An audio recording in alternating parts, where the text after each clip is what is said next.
আসসালামু আলাইকুম। আমি মম হালিমা। সবাই কেমন আছেন?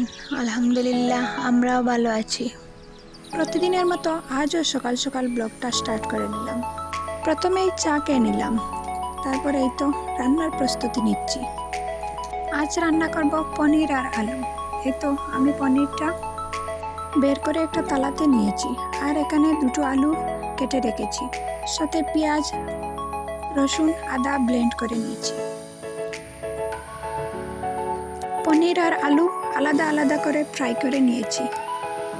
সামান্য হলুদ আর লবণ দিয়ে হালকা ফ্রাই করে নিয়েছি।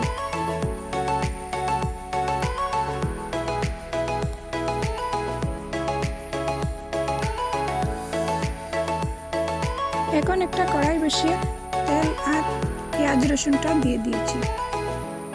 এটাকে ভালো করে ভেজে নেব।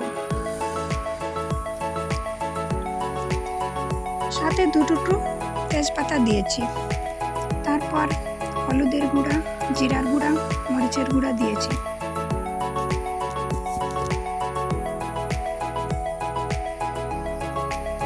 আর সাথে ধনের গুঁড়াও সামান্য দিয়েছি। এখন এইটাকে ভালো করে কষিয়ে নেব।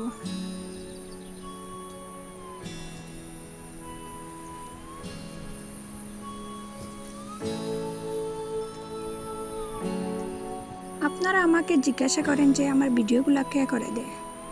আমাকে কেউ ভিডিও করে দেয় না, আমি আমার নিজেই ভিডিও করি। এক হাতে রান্না করি আর এক হাতে মোবাইল ধরে ভিডিও করি। আর যখন প্রয়োজন পড়ে যাকে সামনে পাই তাকে বলি আমার ভিডিওটা করে দিতে।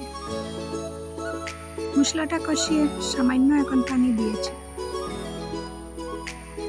পানি দিয়ে আর একটু কষিয়ে নেব।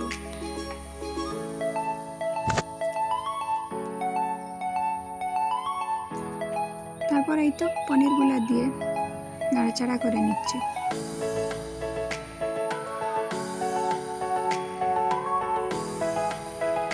আর একটু পানি দিয়ে দিলাম। এই পানিগুলো একদম শুকিয়ে নেব। এই তো আমার পনির আর আলু দিয়ে ভুনাটা হয়ে গেছে। এখন ছেলে মেয়েদের খাইয়ে দিচ্ছি।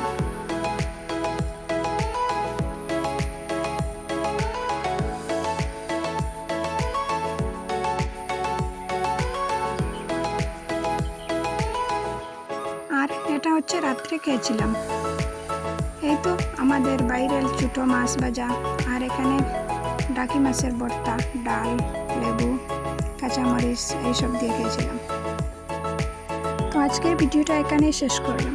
ভালো লাগলে একটা লাইক করবেন, আর এরকম ভিডিও দেখতে চাইলে আমার চ্যানেলটা সাবস্ক্রাইব করে রাখতে পারেন।